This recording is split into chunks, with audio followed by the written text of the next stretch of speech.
the drama is getting serious because we've been at war now for 4 months. One of our neighbors on the farm has been at war now for over 100 days, and he's been home twice. And Israel is just, you can't get around it because everyone is thinking about the war, everyone is talking about the war, everyone is immersed in this new reality of Israel under attack. And we're just waiting. Is it going to open up in the north? Is it going to be an attack from Iran? And what I think is important to realize is that everything that happens in Israel is a spiritual reality. It's just reflected in this physical world. And so, what we have the pleasure of doing today is bringing onto the fellowship one of the most influential Jewish thinkers in the world today, Rabbi Manis Friedman. He is a world renowned author, a counselor, lecturer, and philosopher.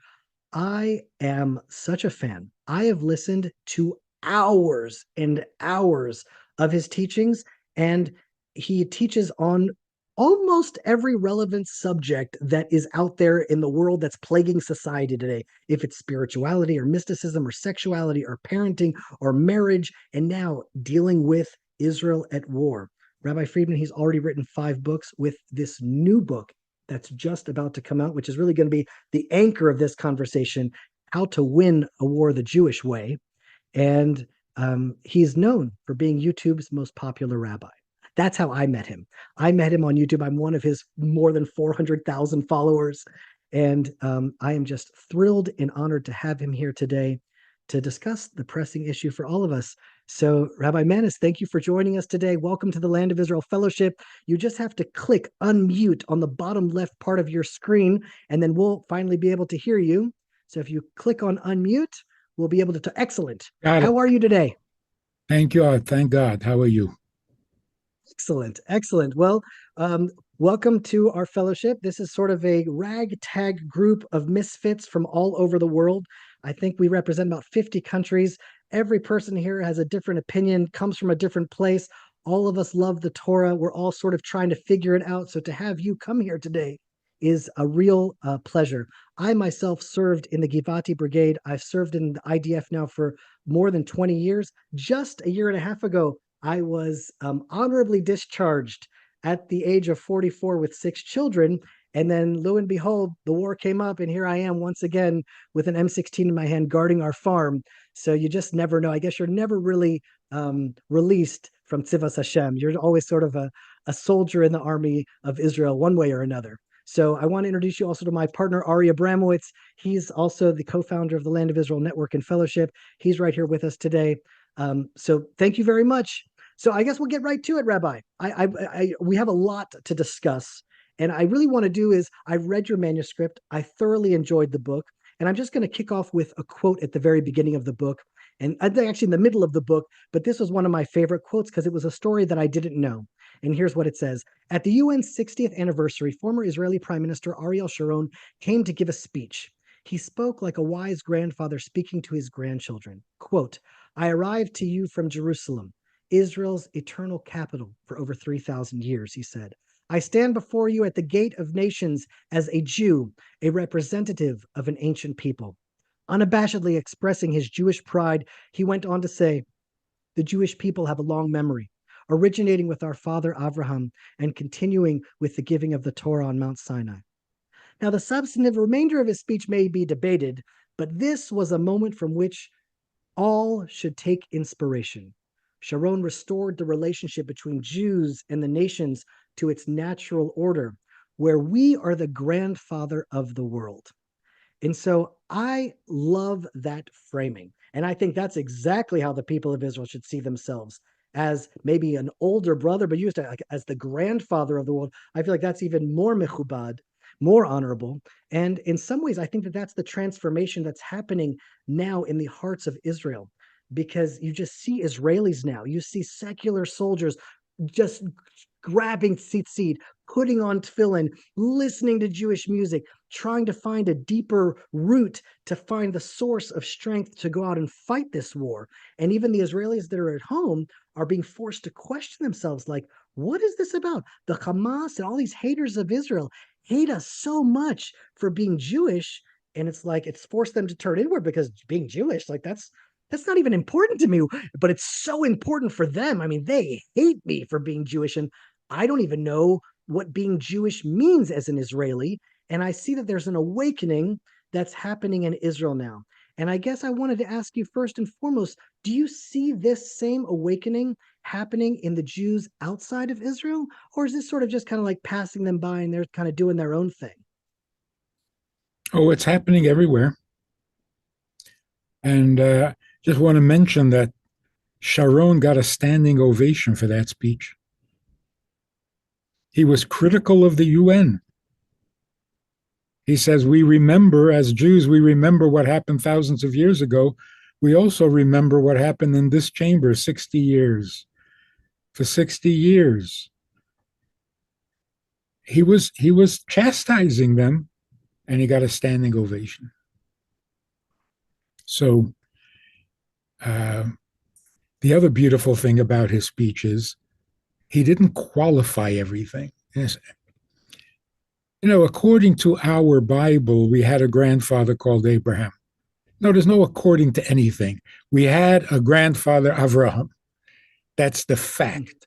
And I'm coming from the capital of Israel, which is Jerusalem, not according to our tradition, not according to the rabbis, not according to history, just the fact.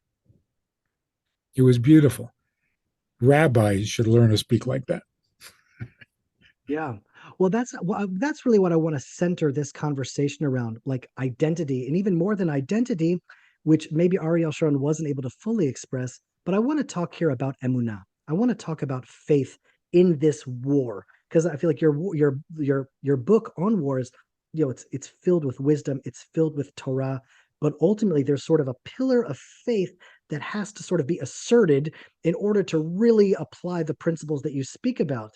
And when I think about faith, if I had to say it in one sentence to explain what emunah really should mean nowadays, it's maybe just a way of existing in the world that when we look at what's happening in our lives, when we look at what's happening in Israel, realizing that everything that's happening to Israel is happening for Israel.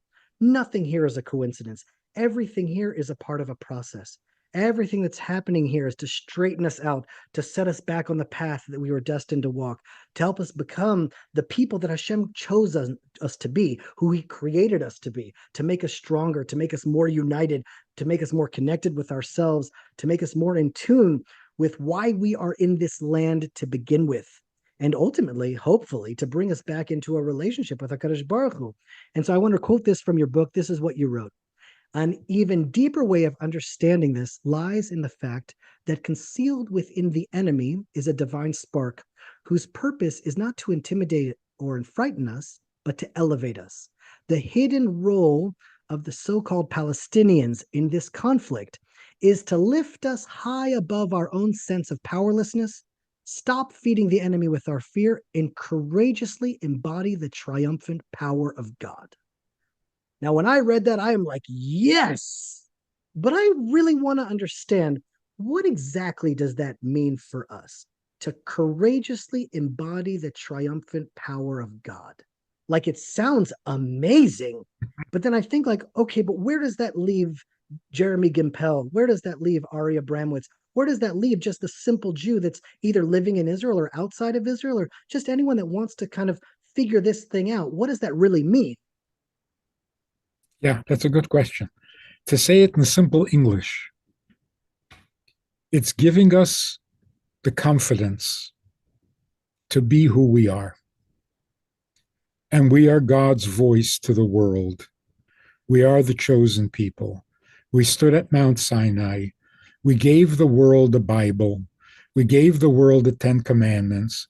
We taught the world that there is a God who runs the world, and there's a Mashiach who will perfect the world. We gave all that to the world. What are we giving them now? It's sad when the focus of the entire world is on Israel, and all Israel has to say is, we have a right to defend ourselves. That's it. That's your great message to the world? This is the chosen people speaking? Every kid on a playground says, I have a right to defend myself. What do we need to have the courage to say? See, you're talking about the Mishkan, bringing God down so that he dwells in us, means we don't need faith and we don't need emunah. God is real. Everyday life is godly. No leap of faith.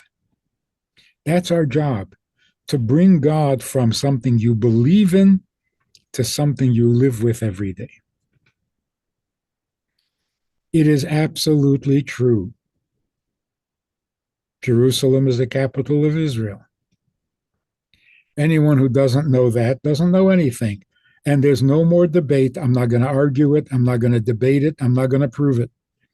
If you don't know that Israel is the capital of Israel, go back to school. You have no business debating the issue. If you don't know that the Jewish people are the chosen people, then you know nothing. And I'm not going to debate it anymore. It's done. That's called bringing God down to earth. Okay, so I want to kind of bring it from this side now, because what's the issue? I think, for 2,000 years, Jews weren't able to fight back. There's a legendary story about Mordechai Analevich, who was one of the warrior leaders in the Warsaw Ghetto Uprising. And they say that as a young boy, when he would be harassed or attacked by Jew haters, he would fight back because he was a tough Jew. And they would say, "You're not a Jew. Jews don't fight back. You're not a Jew." And he was like, "No, I am a Jew and I will fight back." But that was like the anomaly. That was like, whoa, that Jew is fighting back. And even today, it's like the Jews, there's some Jews in Texas, that own some guns, but they're not really the fighting types. Even if there's like, those are sort of the the outliers, the Jews that are real, the fighters. But when you look at what's happening inside Israel, I mean, there's a resurrection of like the biblical Jew, like Yehoshua and Gideon and King David and his men. And in Israel, it's like the Maccabees are coming back to life. And I'm wondering, maybe if we're dealing with the spiritual dimensions of war and what it means to wield this power, maybe this is a part of the process of becoming the people of Israel that we were meant to be. That how could we really speak with such faith if we're kind of living in Brooklyn? How can we talk about God with such confidence? Maybe only when we're strong enough to defend ourselves and bring Jewish power to light. Maybe then we can say it. And if that's true, that this could really only be said in Israel by the people of Israel, backed with tanks and guns and strength, then maybe this should be like a new call to young Jewish men to work out, to train, to join the IDF, to become warriors, not just in service of the state of Israel, but to become Jewish warriors in service of Hashem, in their tikkun midot, and growing into becoming who they really are, like bringing out their true Jewish identity. What do you think of that? I hope that that's not where we're headed. More militant, more fighting, more violence, more. No. I think the real battle is an ideological battle. The question is not who has bigger bombs. The question is who's right. What's the truth? And the truth is so absent. Nobody is interested in what is true. Nobody. It's not that there are lies, there have always been lies. But truth also existed. Today, the truth is not even respected. So what if you're telling the truth? I can tell a better lie. And you're admired for it. So really the showdown that comes before Mashiach is not a military one. It's an ideological one. Once and for all, what's the truth? Why are we here? Why are Jews? Why a Torah? Why an Israel? Why? The fact that we can beat up our enemy doesn't prove anything to them because they still think they're right. So when they beat us up, they are right. When we beat them up, we are wrong. So you can't win like this. The real issue is, does anyone still respect the truth? What is the truth? The truth is, God gave the land of Israel to the people of Israel. That's it. We are the people of Israel. That's it. If we're not convinced of that, if we still feel like we have to argue, the United Nations, the partition plan, we were there all along, we never stopped praying for Yerushalayim, will you stop justifying yourself? You sound uncertain. You sound like there's room for debate. There's no room for debate. If anybody's interested in the truth. So, Rav Manis, this is Ari Abramowitz. I'm Jeremy's partner here. He's my commander in the army. I'm also a huge fan. I'm a little starstruck just talking to you. And I have to tell you that your face with the black background is perfect. You look like a prophet of Israel. You really do. And you that old, huh? Yeah, you often speak exactly that way too. And so my question has to do with the prophets of Israel. You know, Yechezkel in Lamed Vav talks about the very existence of the nation of Israel in the diaspora is profanes God's name, that he will, for his own name's sake, he will bring us back to the land of Israel, because that is a Kiddush Hashem, to have the Jews in the land of Israel, and it's a Chilul Hashem, it's a desecration of his name, to have the Jews in the diaspora.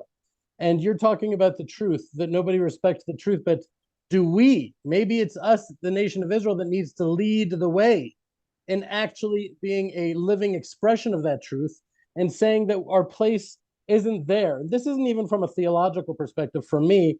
Maybe I'm just a crazy goat herder on a mountaintop in Judea, but I've never seen the U.S. being a greater adversary to Israel, a greater existential threat to Israel. I've never seen more tangible hatred of Jews in America. I've never seen the societal fabric in America being so tenuous, holding the country together. It seems like Jews are in danger there, just staying there. But for the danger aside, on a spiritual, religious level, do you think that every Jew should be making aliyah? Is that something you believe in? Is that something you would advocate? Well, in some way, every Jew should be making aliyah where they live. Elevate the place you're in, whether it's in Israel or outside of Israel. We need to elevate.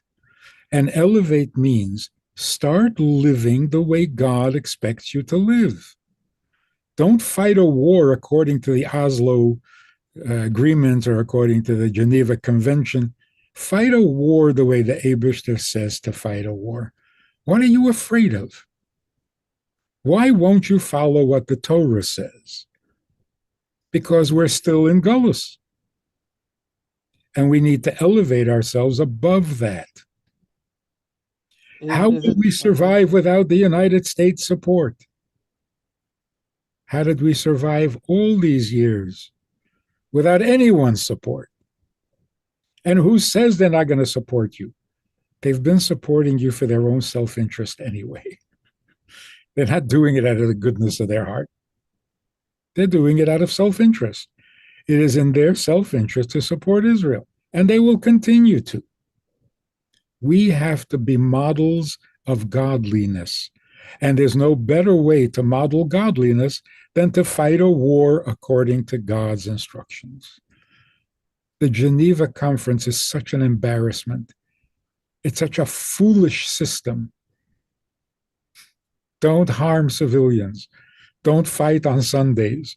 Don't bomb cemeteries or hospitals. Are you fighting a war or are you playing games? It's immoral. Most of the principles by which we are fighting this war are not moral. They're immoral. Why can't we do it God's way? Jeremy, with your permission, I just want us just to take this one step further. Rav Manis, forgive me if I'm overstepping here, but yeah, I hear what you're saying is such overwhelming, clear wisdom. And you're saying we should live the way that God wants us to live, but does he not make it clear that as a nation, he wants us to live in the land of Israel? Only when we take that leap of faith, of actual faith, and say, we're going to ourselves liberate ourselves from the psychological subjugation of the exile to come to the land of Israel, then we will live as a nation, not on individual microscopic atomized levels, but on a national level. We will be able to be an expression that will bring Hashem into the world and build the Beit HaMikdash when we come here as a people and as a nation. Then he'll take from us a heart of stone and put within us a heart of flesh. Then it will happen. Am I missing something? That it feels to me like you're saying, fight the war in our own spiritual way wherever we are in the world. Is there not a movement that's happening where Hashem is trying to wake us up? This is the writing on the wall. Like, there's such hatred throughout the world that I see that I just wish the Jews of America would see the writing on the wall, pack a backpack and get over here. And then I look at you, Rabbi Manis, who I consider a personal Rebbe of mine. And you're saying that's not the call. That's not the call. We should, everybody stay where we are and fight it on our own spiritual level. Am I missing something there? Well, you're talking about taking on the world rather than just being isolated into ourselves. How about this suggestion? Let's rename the army. It's not a good name. Israel Defense Forces. We're not here to defend ourselves. We're here to conquer the world, change the world, bring God down to earth everywhere. The Holy Land is a model, it's a sample of how the whole world should be. You can't have the whole world ungodly and one little Holy Land. There'll never be an end to the problems if that's the case. The only real solution is the world becomes godly. The whole world. Those people marching in defense of Hamas or in defense of the Palestinians, they need to be educated. They need to be enlightened. They need to know what the truth is so that they become godly. We don't want to make Israel another ghetto. Okay, so I want to chime in here now. Rabbi, you said that this war really revolves around truth. That's all that matters here. Let's bring the truth to the world. Now, if we're talking in realms of truth, then I feel like what's needed here is just a clear call to call out the evil. Evil, meaning when I saw the videos of October 7th and the testimonies, I was like, oh, we're at war with absolute evil here. I mean, could there display, how could anything be more evil than what we saw on October 7th? Just the absolute pleasure and ecstatic thrill and elation that we saw as they were worshiping their God in the most heinous acts of violence. I've never encountered that in my lifetime, and I really can't imagine a greater force of just that is countering everything good in the world. And so I guess that this war in some ways then is, what is going to be the message that comes out of Jerusalem? Is it going to be a Temple Mount with evil and the worship of war and death?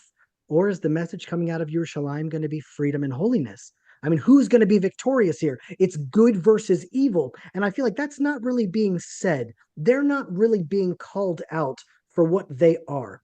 And that's what's at stake here. The world either consciously or subconsciously sort of knows that. And I think that's why they're just glued to the screen, because they see that this is an epic showdown of good versus evil. And what you wrote in your book, I thought was quite insightful. You wrote like this is a direct quote. The tendency of good people to avoid conflict, whether through passivity, ignorance, or neglect, can allow evil to prosper and thrive.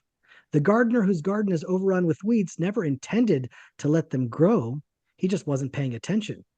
And in some ways, it's like Israel allowed this evil to grow under our noses and deluded themselves that it would be okay. They let some more time pass. The delusion now in Israel is called the conceptia. It's like they were just in their own concept of the way they could deal with evil. It's like, well, maybe we can negotiate with them. Maybe we can buy them off. Let's give them some money, give them some quiet, maybe quiet and money, and the evil will just disappear. And then all of a sudden, the evil like reared its head and attacked the weakest and the most indefensible in Israel, like young men and women at a music peace festival. And you're like, wow, what are we to do now?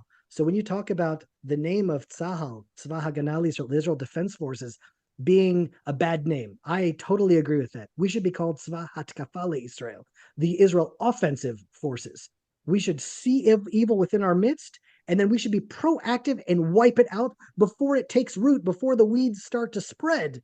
But then, and I'm trying to be honest now, and I love that idea, but think about October 6th. Netanyahu didn't really have the mandate to go into Gaza and do what we're doing now. It's like the people of Israel, they wouldn't have enlisted 300,000 as we did right now. The world would not nearly have been as permissive of this war in Gaza as they are now. And even now, they're sort of putting the strains on us. So in some ways, it's almost like it was inevitable, this war. Once Israel pulled out of Gaza in that, foolish decision to surrender that land, then this war is almost a direct consequence, a direct punishment, a direct outcome of that short-sighted, fear-driven, small-minded, faithless decision. And here we are. What you said in your book is, whatever we do, it's not peace unless it guarantees that there will be no threat of hostility for at least 40 years. And I think that that's a good definition of peace. Not like peace now, but like peace now and forever. Like, let's try to think a little bit long-term here. And I'm just wondering, here you are looking from the sidelines, analyzing the situation. What should Israel do moving forward? Like, what's the next step now for us to actually bring peace for 40 years? Let me ask you a question. What's more evil? It's a painful question. What is more evil?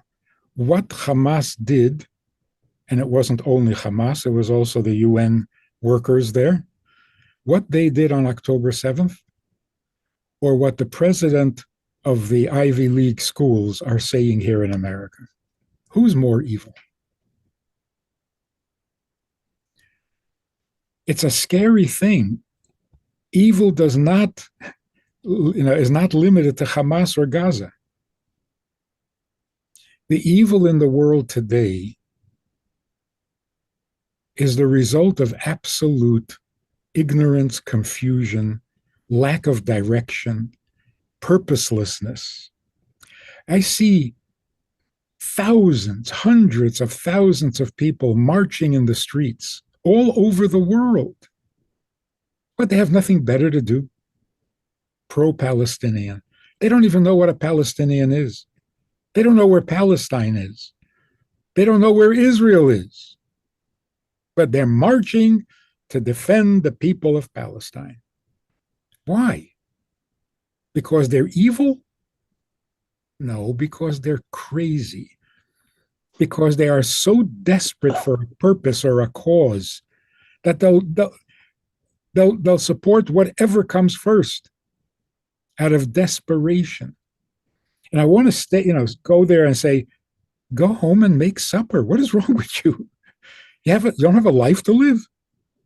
Why are you marching here for people you don't know, for a cause you don't understand? What are you doing? They need a purpose. They need the purpose. We need to teach the world why they exist in the first place, because they're growing crazy from the lack of knowledge, from the lack of understanding. I was debating this. I just want to stop you here just for a second to make sure we get clear, because I've been thinking a lot about evil in my just free time, I guess, just in my own thoughts and in my own wonder. And I've been thinking like, well, what the Hamas did was evil. What the people in Harvard did was evil.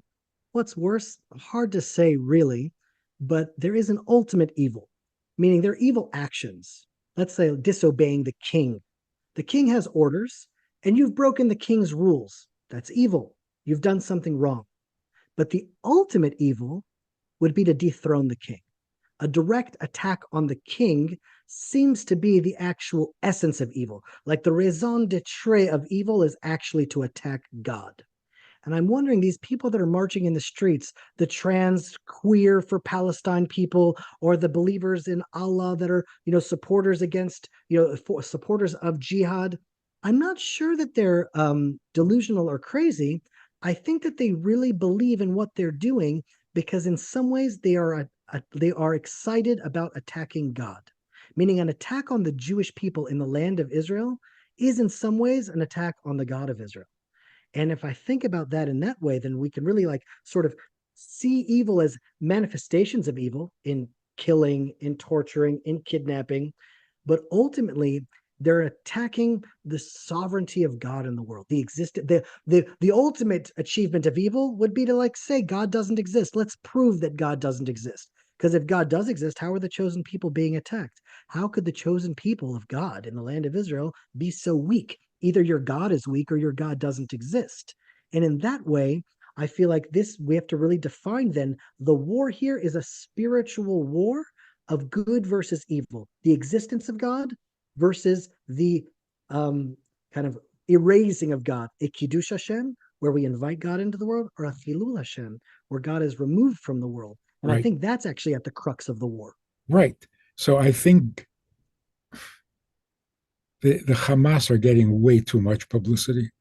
We're way too focused on them. They are the tip of the iceberg. They show what the world is going through, but the whole world is going through it.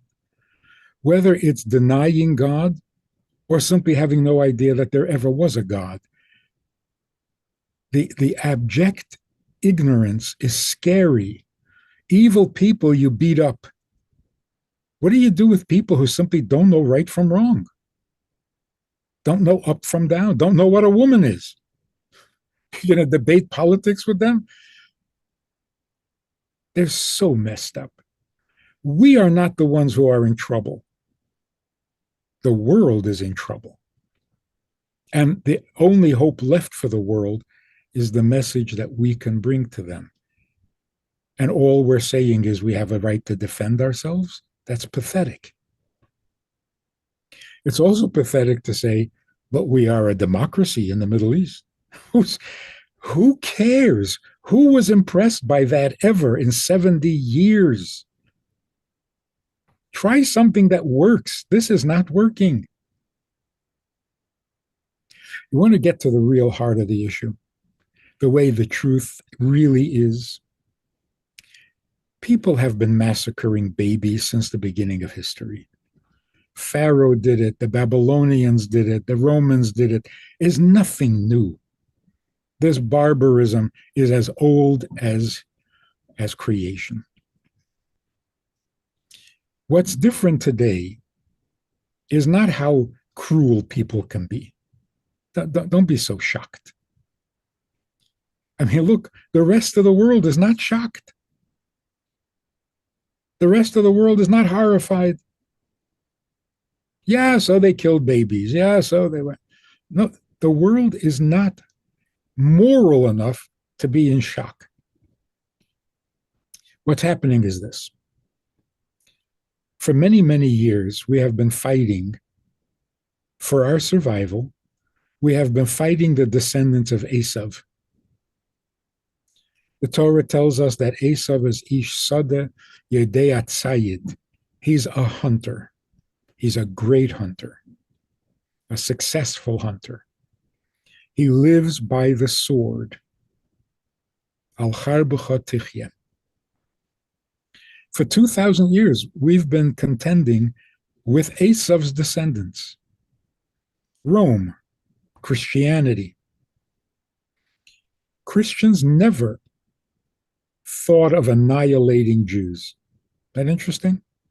As much as they hate Jews, they tortured us, they threw us out of one land after another, they forced conversions, mobs, pogroms. Never wipe out the Jews, never. Because that would go against their whole policy, which is to convert Jews. Their victory would be if all Jews would become Christian. So they never went on a elimination, a genocidal plan. Hitler was not a Christian, or wasn't acting as a Christian.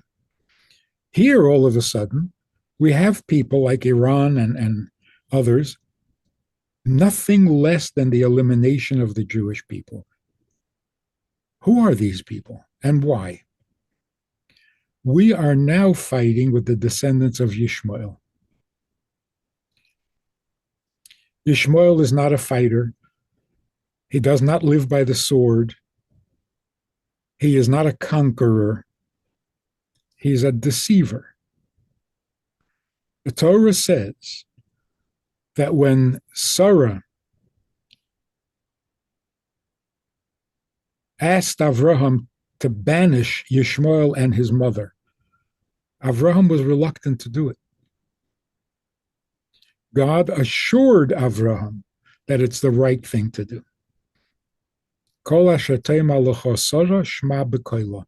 Do what Sarah is saying, because he will not inherit with Yitzchak. Only Yitzchak inherits Avraham. Now here's a fact of history. Every other country in the world can be conquered and will then belong to the conqueror. There isn't a country in the world that belongs to the people who originally lived there. No country is an exception except for Israel. You cannot conquer Israel. The Babylonians tried, the Romans tried, the Turkish Empire. No, it doesn't work. Because Israel is an inheritance. You either inherit or it will never be yours. So the big question in the world today is, who inherits the land? Who is the heir to Avraham? The Muslims say, and really believe, that they are the heirs because they never got involved with idol worship like Avraham. They are circumcised like Avraham, and they pray 5 times a day to the God of Abraham. They claim that they are the heirs. So now it makes perfect sense that every Jew is a threat, because all the descendants of Yitzchak, the Torah says, are the true inheritors. If there's a single Jewish baby alive in the world, he inherits the whole land. One baby, a day old, and he inherits the entire land. That's how inheritance works. So yes, every baby is a threat to them.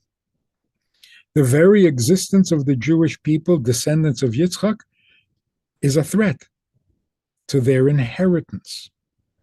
It makes sense that they will not accept the two-state solution, because it's a chutzpah and an insult to say to them, we will give you a land of your own, we will give you a state of your own. What are you talking about? This is our land. We inherit it. So, well, if you don't agree, we'll beat you up. We have a better army, we'll wipe you out. Yes, you could wipe us out. We are still the inheritors. We are justified. What do we say to that? We say, but we're a democracy. So what kind of joke is this? We've made no progress whatsoever, not with the Arabs and not with the rest of the world, because we're not answering the primary claim. They say the land is automatically theirs by inheritance. They don't have to conquer it. They don't have to buy it, and they will not accept it as a gift. It's theirs. We don't belong there. They really believe that. And what are we saying? We refuse to answer the question. We refuse to deal with the issue. We keep talking to Esav. Oh, I love the framing of the world through the prism of Esav and Ishmael. I think that that's absolutely true. The Western world represented by Esav, the Arab world represented by Ishmael. That also explains why the Eastern countries, they're not really interested in this war. This doesn't feature on Singaporean TV, but on European TV, American TV, it's headlines. Every Arab nation is just watching what's going to happen in this land because all of them have a shaykhus. They're all connected to Avraham, and all of them have some sort of claim to the land. And ultimately, what you're, I guess, Gary, until we say God gave us this land, we're not even speaking in the same language as them.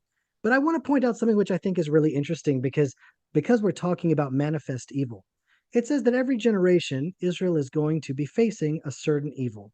And it's a milchama midor lador. Every generation, this evil is going to grab the throne of God. And what is Amalek? It is the birth child of Ishmael and Esav. They give birth to Amalek ultimately. And I'm looking at the world now, and I'm looking at this manifest evil. I don't know what else they could have done to have declared themselves the manifest evil in the world. And you wonder, like, how could we even know who Amalek is nowadays? I mean, there's a tradition that we sort of lost the nation of Amalek. Now, Amalek is just a spirit of Amalek. Like Hitler maybe manifested Amalek in the last generation. And in our generation, how will we know who Amalek is? Because Amalek appears in every generation. And it seems as though they would just declare themselves. And in comes Iran, and Ahmadinejad stands in front of the United Nations and declares in front of the world that our raison d'etre is to wipe Israel off the map. And if you look at this picture, this was just in the news 2 days ago in Israel. President Yitzhak Herzog shows this book written by the founder of the Hamas that is nothing less than a book that's calling for the annihilation of all the Jews. Ketz HaYehudim, the end of Jews. That was written by the founder of the Hamas, who, of course, is just another tentacle of Iran. And I'm like looking at that, I'm like, well, they've manifested pure evil. They've declared themselves as the force in the world that is set to annihilate the Jews. What is stopping us from waging war against this evil in that way? If we want to go biblical, we can also say God gave us this land and this land belongs to us. But let's really go biblical and call this evil what it is, Amalek. Civilians, no civilians, this Geneva Accord, that Geneva Accord. Let's go after the root of all evil and actually wage war with them. Do we feel comfortable calling them Amalek? Is there room for that in this world today? Or we sort of have to still kind of keep Amalek in the ethereal? I'm not sure about who Amalek is, so let's focus on what we do know. We do know that not a single Arab today can trace himself genealogically, biologically back to Ishmael. So, if anything, the Muslims of today, to their credit, are ideological descendants of Avraham. They are not biological descendants, none of them. Some of them can trace their ancestry back to Muhammad, but no one can claim to be a descendant of Ishmael. Too much intermarriage. We, on the other hand, are the biological descendants of Avraham, Yitzchak, and Yaakov. So who inherits? The student of a teacher or the children of a grandfather? And if it's an inheritance, even if we want to give it all away, we can't. We can't give away an inheritance because it belongs to the unborn grandchildren and to those who already passed away. So we have no authority to give away an inheritance. This is the conundrum. All we need to do is tell the world, particularly the Muslim world, you are great students of Avraham. Congratulations. Be proud of the fact that you never dipped into Avodah Zarah and you are circumcised and you pray to God, the God of Avraham. That's great. You don't inherit. We inherit. So please go home. And what's going to happen if we say that?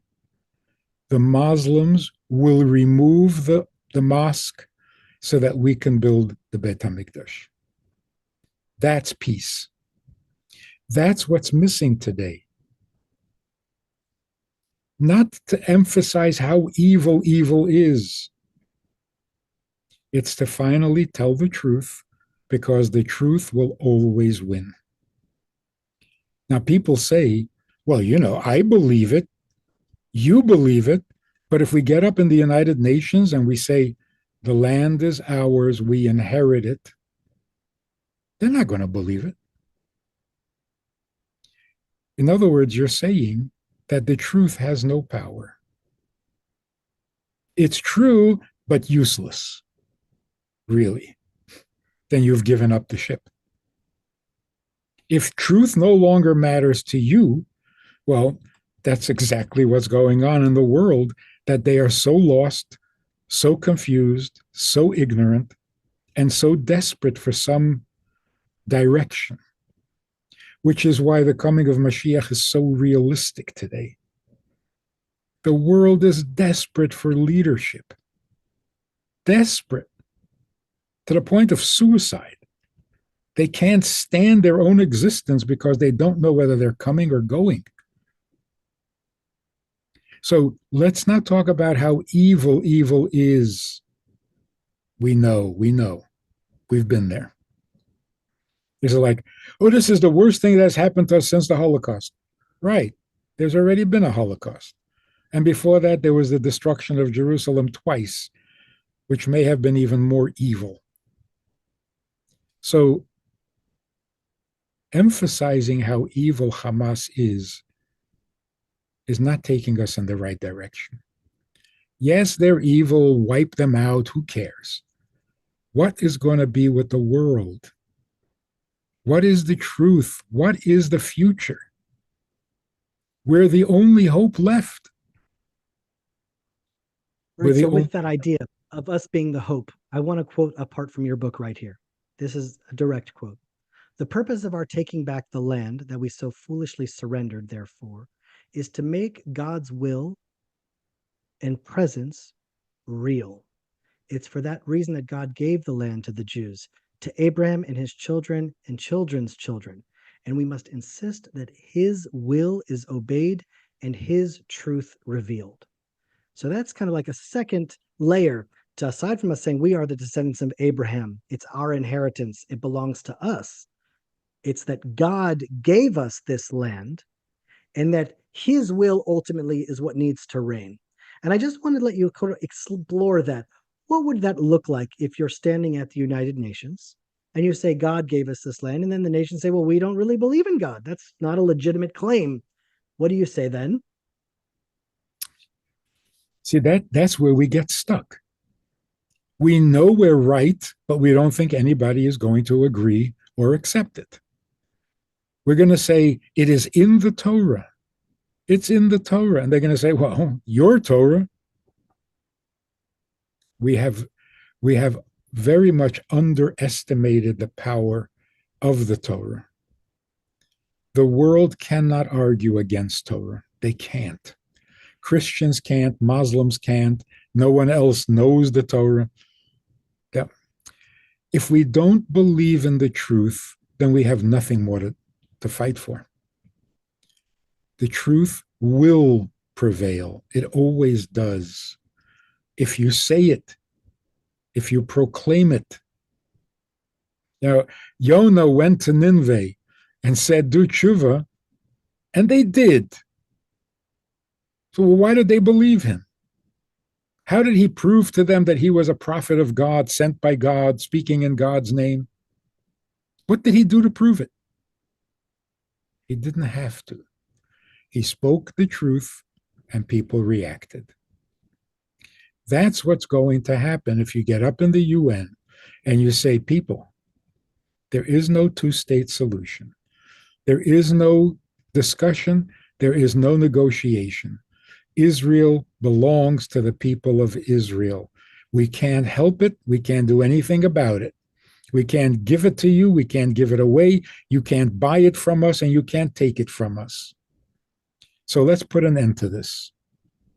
If you want to live in Israel, you live in Israel under our rules. It's a Jewish state, the state of the children of Israel. You want to live there, fine. You don't, go someplace else. They will, particularly the Arabs, because they're truly religious people. Misguided, but willing to die for their faith? So it is absolutely predictable and reasonable that if we talk straight and we tell them what's true about God, that they will religiously remove the mosque, which doesn't need to be there anyway, according to their religion. They will remove the mosque and prepare the way for the third Beis Hamikdash. Rabbi Manis, one last question I want to sort of throw your way here. We have here in our fellowship, we have Jews from throughout Israel. We have even more so Jews from throughout the diaspora. And we have many non-Jews. And I sort of say the word non-Jews because it's difficult to really put them in a box because they themselves tell me that. They don't identify as a Jew. They don't identify as Christians. They don't exactly know where they identify. They're sort of in spiritual no man's land, very spiritually courageous, intellectually honest people. Number one, what would you say to them, to that demographic of our fellowship, as far as what they can do or should be doing during this times? And many of them are actually curious to know what role they play in this redemption that's unfolding right now. Who they are. Do you have, your massive sensation on the internet? You know that many of your followers are exactly this demographic of people. Do you have a message for them? They, fortunately, are way ahead of us. They're already convinced. Israel belongs to Israel. What is the question? They don't even see the issue. They don't know why this war is taking 100 days. It should have been over in a month. They don't understand why we're afraid to assert ourselves when we are so right. They're puzzled. And I think that that's 80% of the human population. Only if you're a president of a university can you be that crazy. How many presidents are there? They're a tiny minority. The normal people of the world, which is the vast majority, the silent majority, they don't understand what the question is. People said, if you move the capital, if the United States moves the capital to Washington, to Yerushalayim, there's going to be a civil war. There's going to be an outrage. The world is going to go crazy. Nobody went crazy. There was no outrage. There was almost no reaction at all. Why? Because Jerusalem is the capital of Israel. Why are we afraid of it? I had a conversation with Ambassador David Friedman just a couple of weeks ago, and he said the amount of phone calls that he and President Trump got telling there's going to be blood in the streets, there's going to send us into World War III. And at the end, they moved the embassy to Jerusalem, and absolutely nothing happened because that's what was supposed to happen. So I want to ask another question now that sort of is a different way of seeing things, because all over the world, you see people marching in the streets saying, you don't belong here. Jews don't belong, from the river to the sea. You don't belong there. And, kind of through the Torah of the Baal Shem Tov, I'm looking at that and I'm trying to think to myself, maybe there's something that I should take home from what they're saying. Maybe there is something true to what they're saying. Maybe we have to kind of look inside now as the Jews and say, are we worthy of belonging in Eretz Yisrael now? The enemy is coming against us now. That's not just a coincidence. That's something is speaking to us. And I wanted to sort of hear your thoughts. Is there a way to sort of interpret that as a calling from above, that we should actually take heed in what they're saying? Yes, but not to question whether we're deserving. On the contrary, they're telling us the land is yours from the river to the sea. Stop negotiating. Stop bargaining. Stop giving away pieces. From the river to the sea, it is your land. All right. So I have one last question here, Rabbi, and I'm going to quote you here from your book once again, because it's almost like seemingly contradictory quotes. And I just want to make sure that we understand this idea, because in some ways it's the most important idea of the whole book, because it's sort of where it leaves us. And here's what you write. Every Jewish person should know that there is an end goal. and that this goal is essential to God. There is no other option besides Geula, the ultimate revelation of the oneness of this fragmented world, the elevation from our natural human state to a divine state of wholeness, of unity. Knowing that the grand finale is on its way gives us the inspiration we need to stand firm and join in the journey with our own acts of goodness and kindness. So the first thing is you have to keep the redemption. This is going to end well. God has a plan. Don't lose focus of that. And then you write, the truth is, Israel cannot achieve true sovereignty without the coming of Mashiach, the ultimate king of Israel, the divinely empowered Jewish leader who imbues Israel with strength and the entire world with justice and mercy. And I'm thinking of those two sort of contradictory statements there. On one hand, it's not exactly contradictory, but sort of like, where does that leave us practically? We hope for redemption, but we hope for Mashiach, but know that real peace can't be achieved without him, which is kind of hopeless in that way. So where does that leave us? What are the steps forward for us as we wait for the coming of Mashiach that can kind of like untangle us from this conundrum that we're in? God forbid we are not waiting for Mashiach. We are preparing the world for Mashiach actively, purposefully. Sovereignty will not come without Mashiach. But even without sovereignty, you have to be moral. Even if we don't have a sovereign state, we still have to obey the Torah. We still have to make the world godly. So yes, sovereignty won't happen without Mashiach. And that's why we're having a hard time calling the shots. A sovereign state makes its own laws. If we were a sovereign state, why don't we pass a law that anyone who throws a stone, any child who throws a stone at an Israeli soldier, their parents are executed? It's the law of the land. It's our land. It's our law.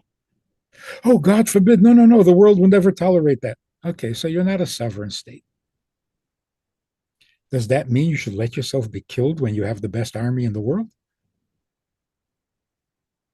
So, sovereignty aside, we're the Jewish people, and we live by Jewish values and by Torah values and by God's values. We protect civilians the Jewish way. A civilian is someone who hands you his gun and says, I surrender. That's a civilian. Otherwise, how do you know he's a civilian? So yeah, we don't kill people who surrender. That's moral. To ask an Israeli soldier entering a booby-trapped house to decide who is and who is not a civilian, that's insane. It's insane. It's immoral. It is up to the civilian to identify himself as a civilian, and then we won't kill him. That's Jewish thinking. It's sensible thinking. Should we be proportionate in our response? Absolutely. But the Jewish way, as soon as you achieve peace, you stop killing. You don't kill any person, not one, once peace is achieved. Proportionate means only kill as many as it takes to bring peace. That's proportionate. And that's sensible. That's moral. Proportionate doesn't mean if you kill two, I kill two. If you rape two, I rape two. If you take hostages, I take hostages. That is so immoral. Why are we following moral instruction from an immoral world when we are the authors of morality? We got to go back to be the teachers, not the students. For the sake of the world, not only for our own survival. So, well, Rabbi, without sovereignty. I really appreciate you coming here today. I loved reading the manuscript. I would encourage everyone, if you see it here, oh, that's not coming out properly. Well, it's To Win a War. Tabitha, can we put that up on the screen really quickly? Is that possible to get that graphic one again? To Win a War, the Jewish way. Now, in this conversation, danced around the book because I said you'll be able to read a lot of the book. But the rabbi talks about civilians, about proportionality, about the morality of the world, how to understand the war, the halachas of war. It's just a wonderful read, an inspiring read, a brilliant book. It's concise. I read it over Shabbat. It's just a pleasure. And I would encourage everyone. I mean, this is sort of inyana deyoma. This is what's happening right now. So let's actually look at the Jewish way of how to win a war. And thank you, Rabbi, for writing the book. The book is now available. The book is now available on Amazon. Excellent.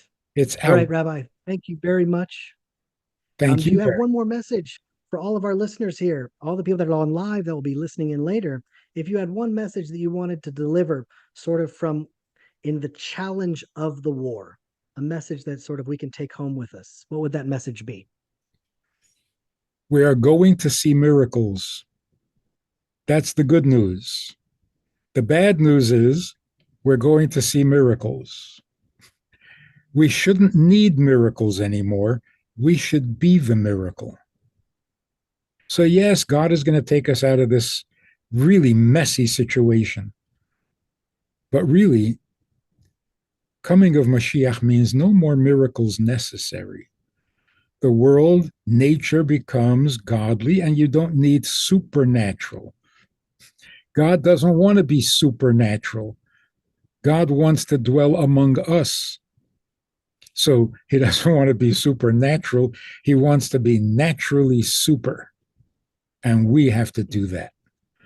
Bring God to the world, bring the world to God like a good shadchan, until the world is filled with the knowledge of God like water fills the ocean. We should be the miracle, not have to wait for God's miracles. In Golus, only God's miracles. Geula means we've become the miracle. Thank you so much, Rabbi. That's really absolutely beautiful. Thank you for joining us today. The next time that you're in Israel, there is the deepest settlement in Eretz Yisrael in the mountains of Judea. At the edge of Jewish settlement, Ari and I went 3 mountaintops a little bit deeper just to grab another few inches of land overlooking the Dead Sea and the Judean mountains, overlooking the Judean desert. A spectacular place in the mountains where King David wrote most of the book of Tehillim, right outside of Beit Lechem. If next time you're in Israel, we would love to have you out at the Arugot farm. I will personally, Rav Manis, I will personally wash your feet and slaughter you a sheep. You will get the VIP Judean treatment at our farm. It would be a great honor to have you. And it was a great honor having you on the fellowship. I think you just scared me off. He scared me off too, Rabbi. I don't know why he does that. Come to my house. We'll just make you a steak. Thank you. All right. Have a beautiful day. Yes. Yeah. All right. Shalom, shalom. You have good news. Only good news. Amen. Amen. All right. Shalom, everybody. See you next week.